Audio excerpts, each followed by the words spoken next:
우리 한번 따라서 하십시다. 성소와 예물. 오늘은 성소와 예물이라는 말씀을 이 시간 삼고하면서 저와 여러분들과 같이 은혜 나눌 수 있기를 바랍니다. 모세의 인도를 받아서 광야에 나온 이스라엘 백성들에게 모세 애굽에서 구원하여 광야에 나온 이스라엘 백성들에게 하나님께서 율례와 법도를 주시고 그러고 난 뒤에 말씀을 하시기를 내가 너희들 가운데 거할 성소를 지어라. 뭘 지어라고요? 하나님이 거하실 성소를 이스라엘 백성들을 통해서 지어라. 그렇게 명령을 하셨습니다. 그러면서 이것을 짓되 어떻게 짓느냐 하고 봤더니 내가 너희들에게 보여주는 모양을 따라서 제가 가진 옛날 성경은 시각이라고 그랬는데 네 마음대로 짓는 게 아니고 모양을 따라서 이게 우리식으로 쉽게 말한다면 설계도다 그런 말씀입니다. 설계도. 하나님이 설계도를 주시면서 이 설계도에 따라서 하나님이 거하실 성소를 지어라. 그러시면서 또 하나님 한 가지 더 말씀을 하시는데 이 성소를 지으려면은 여러 가지 재료가 필요한데 그 재료를 즐거이 아주 기쁜 마음으로 즐거이 내는 재료를 받아서 지어라. 즐거이 내는 재료. 아주 간단하죠. 오늘 본문의 말씀은 다른 말씀이 아니고 하나님이 거하실 성소를 짓되 네 마음대로 짓는 게 아니고 하나님이 보여주신 설계도대로 짓되 그것도 너희들이 즐거운 마음으로 바쳐진 물건을 가지고 성소를 지어라. 이게 오늘 저와 여러분들이 본 출애굽기 25장에 기록되어 있는 말씀입니다. 우리가 이 말씀을 통해서 여러분들에게 이런 말씀을 좀 드리려고 하는데 첫 번째로는 하나님의 거하실 성소. 이게 하나님의 거처다, 처소다. 하나님이 계실 데가 없어가지고 집 지으라고 그러셨을까? 그건 아닌데 오늘 본문에서 우리가 이 하나님의 거하실 처소가 대단히 귀하다.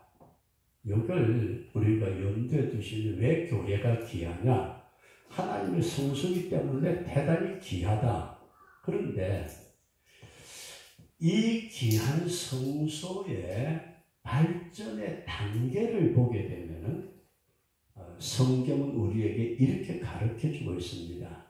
에덴 동산, 하나님이 에덴 동산, 물론 하나님이 거기서 내 성소다 그렇게 말씀하지 않으셨지만은 제가 말씀을 드린 바대로 에덴 동산에는 생명나무가 있고 선악과가 있고 거기에 솟아오르는 네 강의 근원이 있는데 이것이 삼위일체 하나님에 대한 상징적인 모습이다.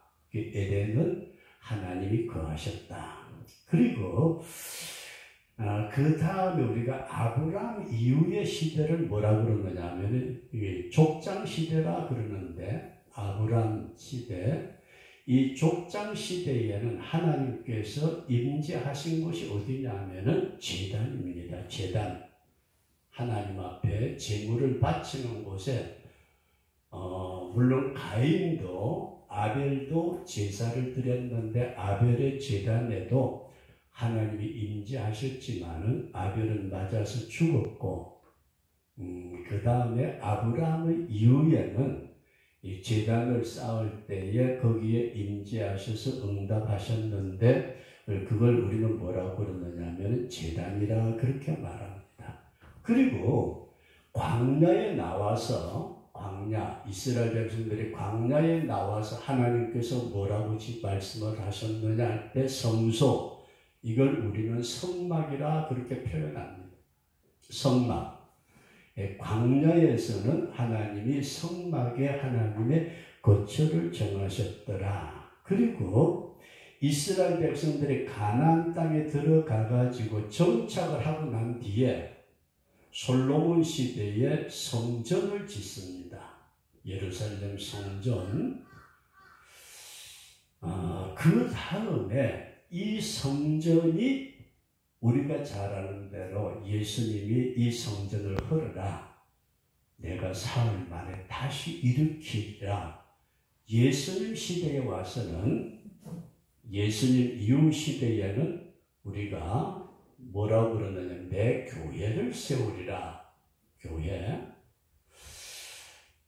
예수님이 교회를 세우시고 난 뒤 그걸로 끝난가 하고 봤더니 그게 아니고 성도들의 심령 속에, 믿는 사람들의 심령 속에 성령으로 임재하시겠다. 그래서 이걸 우리는 뭐라고 하냐면 심령, 개인 성도들의 심령을 하나님이 거하시는 처소다.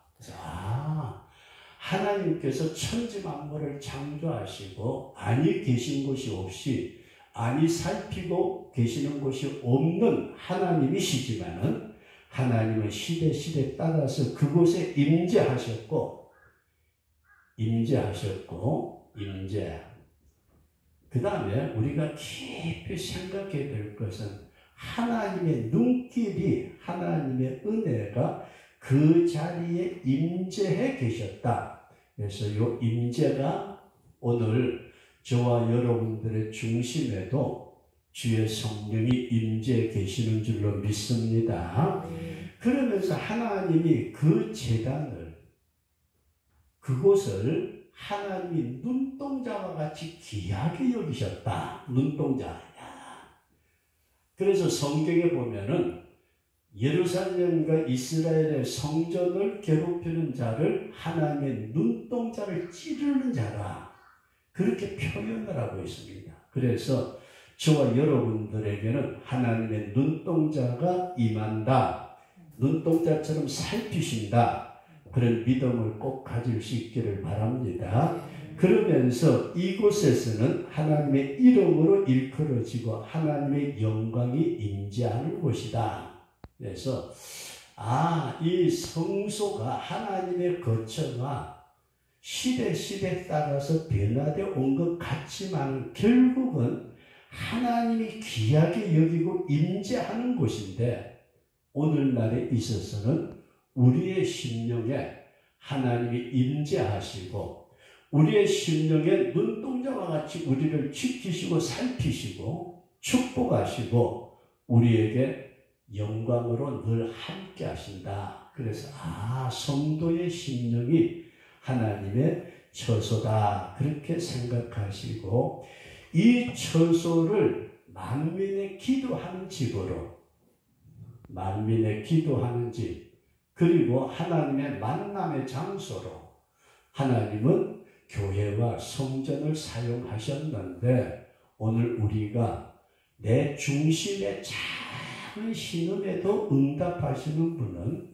내 심령의 기도, 그리고 내 중심의 주님과 함께 동행하는 만남의 축복이 있다, 그렇게 우리가 이해를 하시면서, 그 다음 세 번째 말씀을 드린다면은 이 성소에서의 예배가 무너지고, 마지막 때 예배가 무너집니다. 예배가 무너지고 하나님의 영이 떠나면은 어떤 비극이 일어나죠?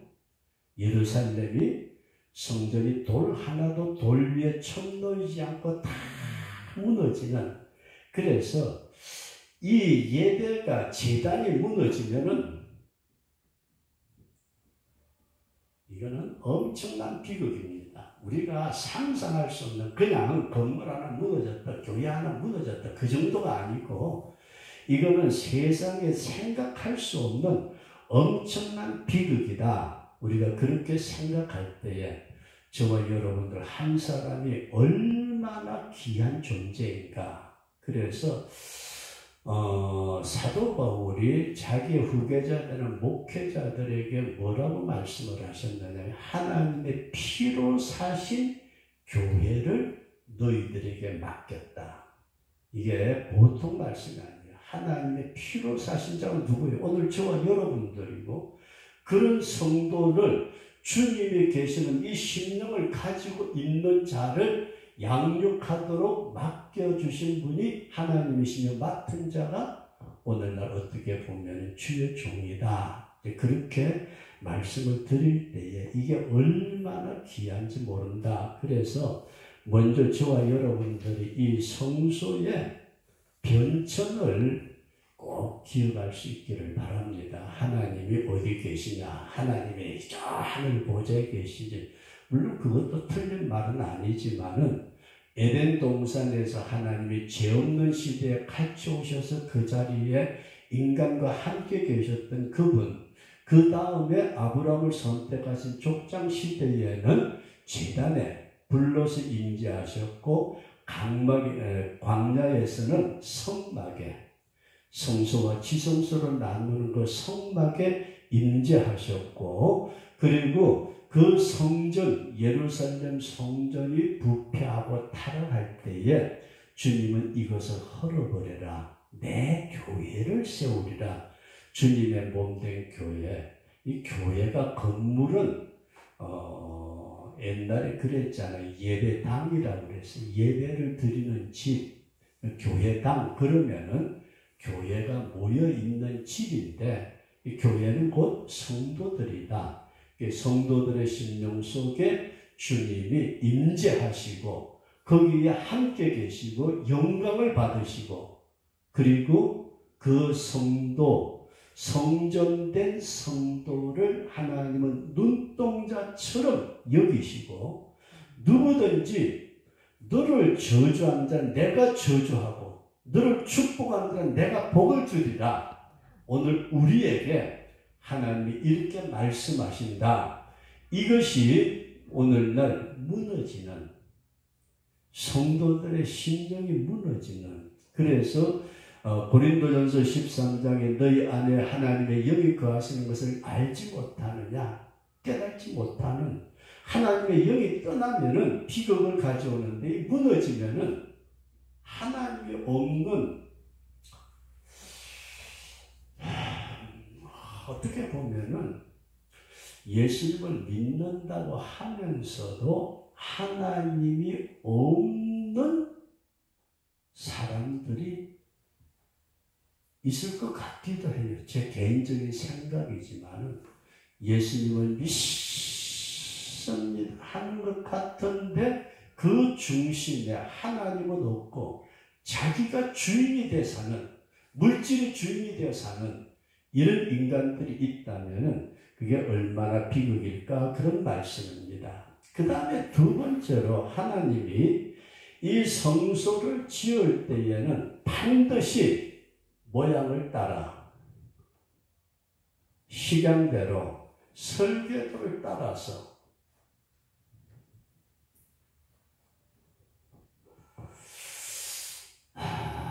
우리가 이 설계도를 우리는 뭘로 보느냐 하면 오늘날 말씀으로 봅니다. 설계도가 뭐라고요? 말씀. 오늘날 말씀을 따라서. 그런데 성경이 우리에게 가르쳐주고 있는 말씀을 보면 모세가 40일 동안 시내산에 올라가가지고 거기서 하나님 앞에 율례와 법도를 받고 그리고 식양, 설명도를 받아가지고 내려와가지고 이스라엘 백성들에게 설명을 해요. 십계명부터 쭉 시작해서 그런 율례와 법도를 설명을 하고, 그리고 하나님께서 너희들 가운데 거하시기를 원하셔서 성소를 지으라고 하신다. 이렇게 지어야 된다. 잘 보세요. 이렇게 지어야 된다. 이런 모양으로, 기구는 어떤 모양으로? 저게 뭔 소리지? 알아듣는 사람이 없어요. 성경을 잘 보세요. 알아듣는 사람이 없어서 모세가 이렇게 기초를 쌓고 이렇게 나무를 잘라서 이렇게 만들고 개를 만들고 이렇게 금을 입히고 그게 도대체 내가 볼 데가 없는데 어떻게 지으라는 겁니까? 그때에 하나님께서 출애굽기 31장 말씀 보면은 부살렐이라는 사람을 하나님이 지적을 해요. 부살렐 그리고 오홀리압이라는 두 사람을 지적을 해가지고 일꾼에게 뭘 주셨느냐? 하나님의 신, 지금 우리가 말하는 성령을 부어 주시니까 모세가 말하는 시장을 알았다, 그런 말씀이에요. 이걸 잘 생각하셔야 되는데, 저는 제가 전공한 게 신학이잖아요. 그러니까 건축을 하는 분들이 설계도를 따라서 건축을 하잖아요. 근데 우리 교회 짓는 데는 글쎄 별 설계도 없었을 것 같잖아요. 옛날에 그렇게 지었는데, 아주 서울에 있는 100층 넘는 거대한 롯데타워 같은 그 큰 건물을 지을 때에 설계도 없을까요? 설계도 다 있잖아요. 근데 그 설계도를 저한테 갖다 주면서, 자, 여기에 100층짜리 넘는 건물의 설계도인데 이걸 가지고 당신이 일꾼을 부려가면서 일을 시키시고 만들어내세요. 제가 뭐라 그러게요? 저 못해요. 설계도 자체를 보는 걸 저는 모릅니다. 저는 아예 설계도 건축하고는 거리가 먼 사람입니다. 이스라엘 백성들이 똑같아요. 모세가 시내산에 올라가서 하나님의 설교도를 받아와가지고 율례와 법도를 설명할 때는 하나님 섬겨라, 예, 그랬는데 이렇게 지어라, 이렇게가 뭔데요? 이렇게 하라니까 그게 뭐냐고요? 도저히 못 알아들을 때에 하나님께서 부살렐과 오홀리압이라는 사람에게 하나님의 신을 부어주시니까, 모세 말씀하신 거 이랬죠. 그래, 맞아. 너 어떻게 알았지? 제가 안 게 아니고 성령을 통해서 알았어요. 그래. 그리고 이렇게 만들면 되죠. 맞아. 야, 너 진짜 똑똑한. 제가 똑똑한 게 아니고 하나님의 영이 알려주셨습니다. 그러면 다시 우리가 하나님의 모양대로 따라서 살아라, 지어라 말씀하시는데, 하나님의 설계도가 뭐라고요? 말씀.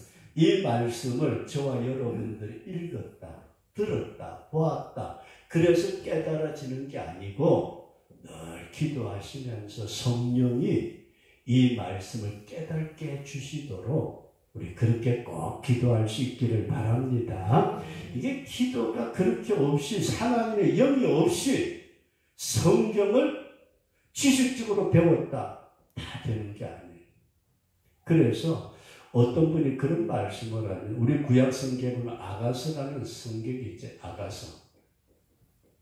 요 아가서를 잘못 해석하게 되면은 이단들이 생긴대요.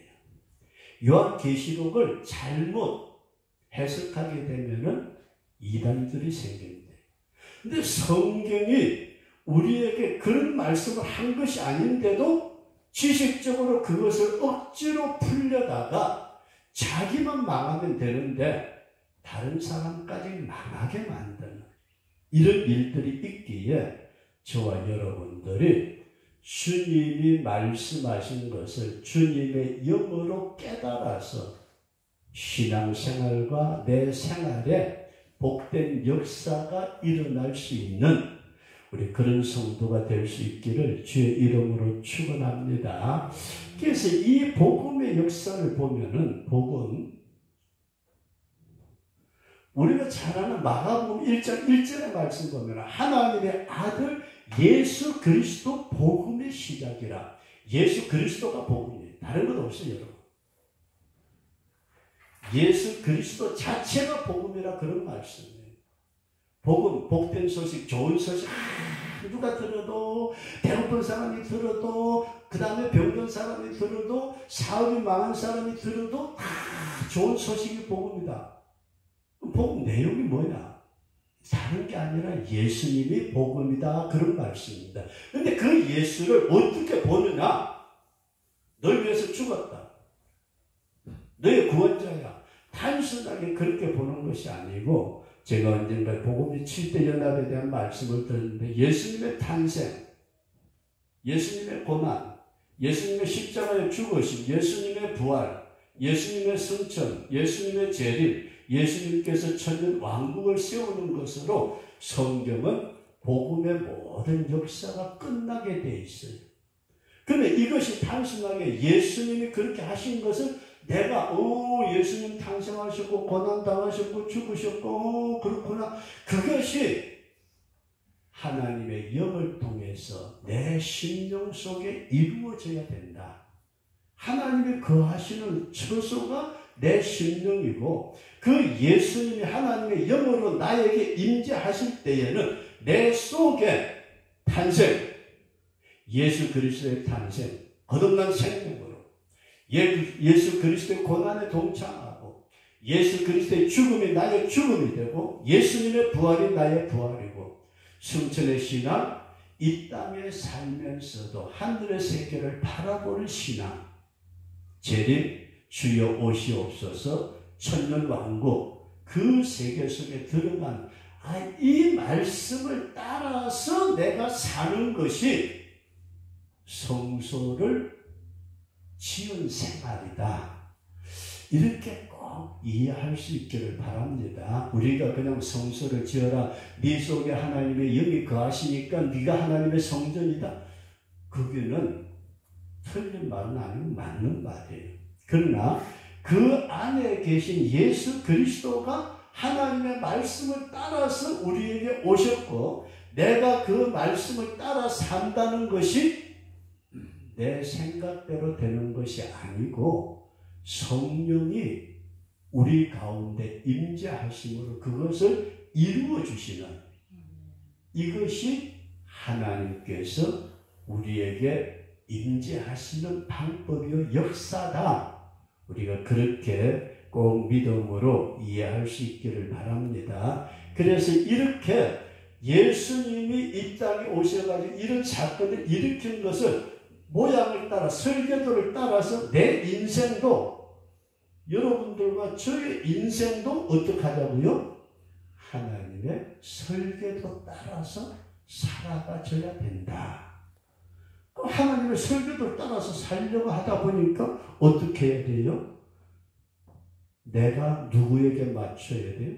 주님에게 맞추고, 설계도에 맞추고, 말씀에 맞춰야 되는데, 우리는 종종 하나님의 설계도보다는 자꾸 갖다 붙이는 것 같잖아요.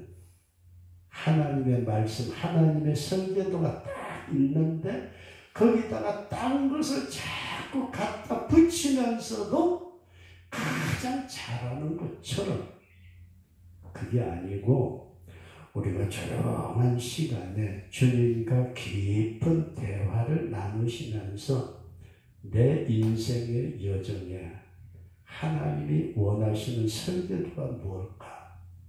저도 이제 은퇴하고 마지막 어떤 정점을 향해서 간다면은 이 설계도가 따라서 이렇게도 짓고 이렇게도 짓고 이렇게도 짓고 계속 그러다 요 부분에 가가지고 내가 어떻게 인생을 마무리할 것인가, 내 생각대로가 아니고 하나님이 요 설계도 끝에 마지막에 어떤 모습으로 내 인생을 마무리 짓도록 설계를 해 놓으셨을까?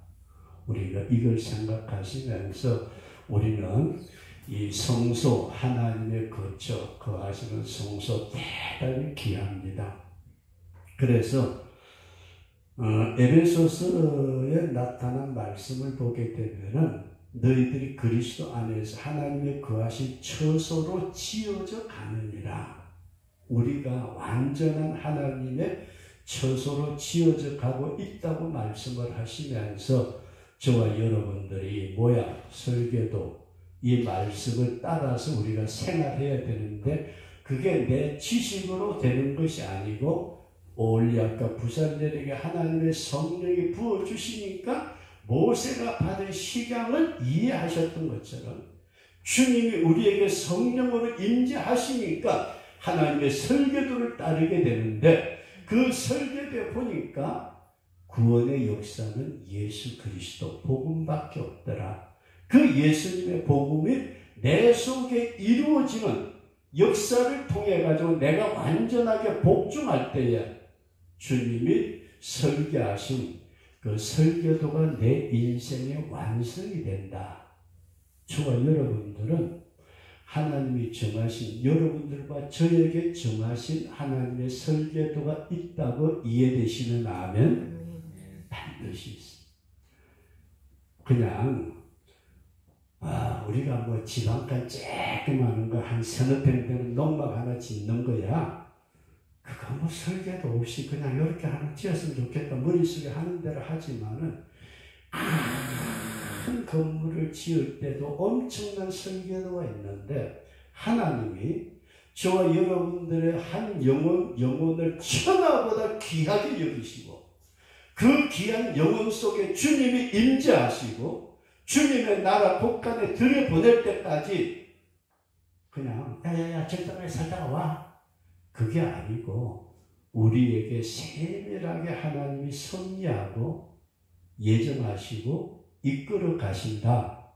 우리가 그런 믿음을 꼭 가지시면서 요 모양을 따라 요걸 여러분들과 제가 염두에 두시면서 내 인생이 정말 지금 하나님의 설계도에서 한치도 빗나감이 없이 내 인생이 지어져 가고 있느냐, 이 부분을 우리가 깊이 살필 수 있기를 바랍니다.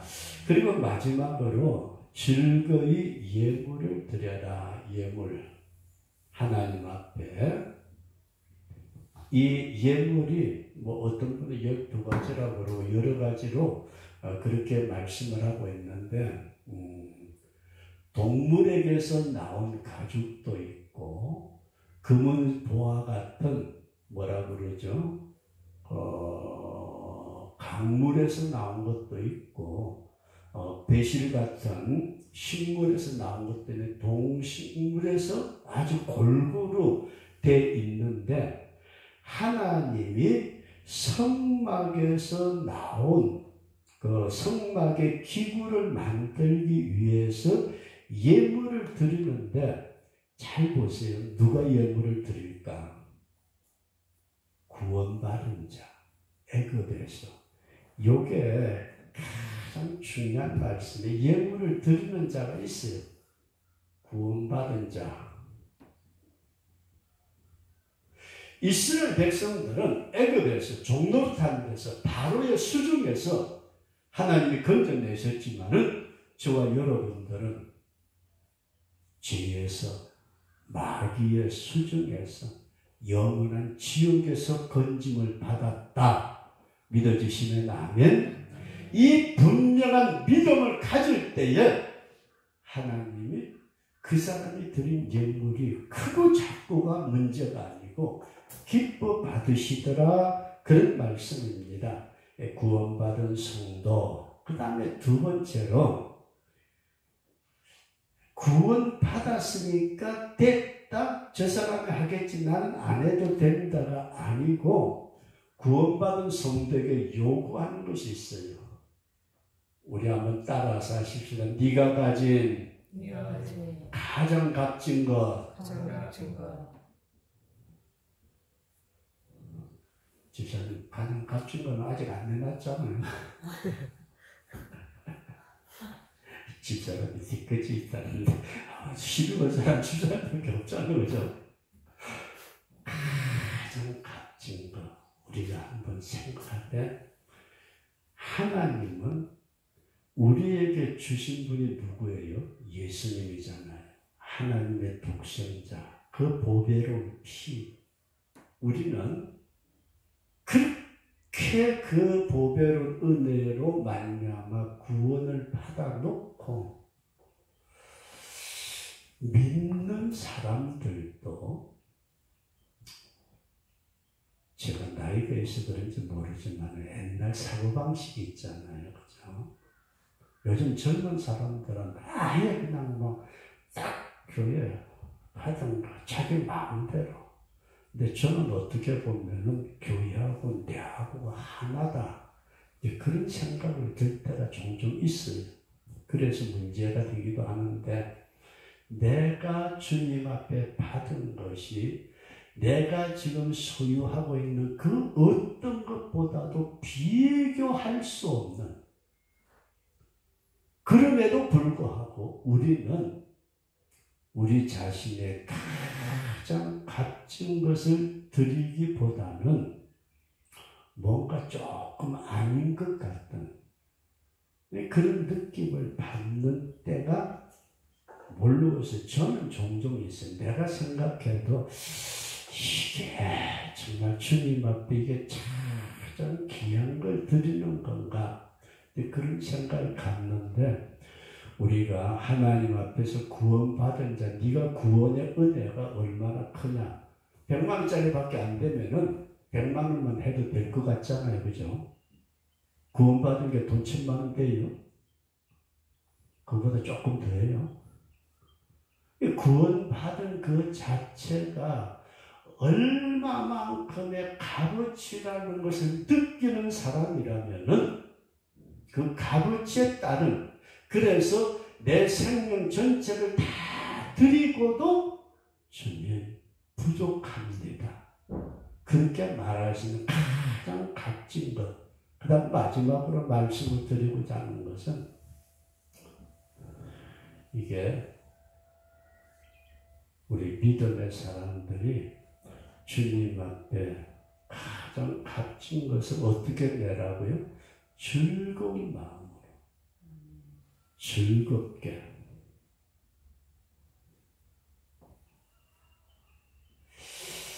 이게 참 잘 안 되는 것 같아요. 솔직하게. 오늘 애들이 몇 명 왔을 터였죠. 내가 찬송 부르는 소리를 들으면서 주여 하다가 집사람한테 전화를 2번인가 했어요. 애들 몇 명이야? 그 전화를 안 받는 거예요. 2번이나 전화를 안 받아. 도대체 몇 명 왔을까? 많은식이라도 7명이면 7만원, 6명이면 6만원. 한참 계산을 하는데, 처음에 7만원 넣었다가 7만원 넣은 이유가 있어요. 아이까지 다 6명이라고 들은 것 같으니까 하나씩 주고, 그럼 만원 더 남으면은 나눠주는 아유 네가 해라. 가만히 있어라. 아유가 중학생인데. 에이, 이왕지사까지 만원 더 넣지 뭐. 아유 8만원 넣고 아무리 생각해봐도 이게 도대체 맞는 건지 안 맞는 건지 이게 헷갈려. 잘 보세요. 왜 제가 이렇게까지 말씀드리면, 우리는 이 주님 앞에 드릴 때에 1000원짜리 넣을 때는 그냥 별로 부담이 없대요. 만원짜리 넣을 때는 그냥 그렇대요. 5만원짜리 들어가려면 손이 조금 떨린다.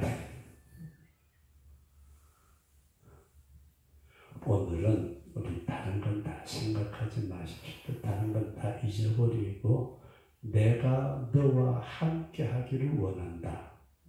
우리 속에 성령으로 임재해서 내가 너를 나의 거처로 삼겠다. 그 다음에 2번째 말씀은, 너의 인생은 네 마음대로 되는 게 아니고 내가 작정해 놓은 설계도를 따라서 너의 인생을 내가 이끌어 가겠다. 그 인생이 설계도 따라서 하나님의 말씀대로 살아갈 때에 너는 어떤 존재냐? 내가 구원받았습니다. 나에게 이렇게 임재해 주시니 너무너무 감사합니다. 주님이 원하실 때에 가장 값지만 내 생명 주님께. 가만히 있어봐. 집사님, 생명은 나중에 받고 집사님 배나 내줘. 우리가 정말 값진 거라고 생각하면서 뭔가 어느 정도 내 머리에 생각에 그 가치를 뛰어넘으면 망설여지는데, 주님은 즐겁게 내는 것을 받아서 네가 만들 때에 내가 거기에 임재해서 너의 기도를 듣고 너에게 영광을 나타내고 너에게 축복해 주시겠다. 우리 이런 사실을 꼭 기억하시면서 오늘은 성소를 지어라. 짓되 그냥 네 마음대로 짓는 게 아니고 내가 너에게 보여준 설계도대로 그 설계도에 따라서 너의 인생을 지어가되, 네가 네 인생을 짓는 것 같지만은 너에게 준 구원의 큰 은혜를 생각할 때 그것이 너의 인생에 지금 네가 소중하다고 생각한 그것보다 더 값진 있는 것이라 생각한다면 가장 값진 것 억지로 하지 마. 억지로. 하나님은 억지로나 인색함으로 하는 것을 기뻐하지 않으시는데, 사람들의 보기에는 교회 재정 장부의 헌금의 액수는 많은 것 같아도 하나님이 기뻐하지 아니하는 헌금이 있을 것 같다. 그게 제 생각이에요. 다른 사람 모르겠고 제가 목회를 하면서 액수는 많은 것 같지만 하나님이 별로 좋아 안 할 것 같은 헌금이 있을 것 같기도 하고, 액수는 적은 것 같지만 하나님이 이야 기뻐 받으실 만한 재물이 있을 것 같은. 그래서 저와 여러분들이 내 인생이 하나님의 설계도에 따라서 주님 앞에 서는 그날까지 지어져 간다. 이런 분명한 믿음을 가지고 주님 앞에 서는 그날까지 신앙의 승리자가 될 수 있기를 주의 이름으로 축원합니다.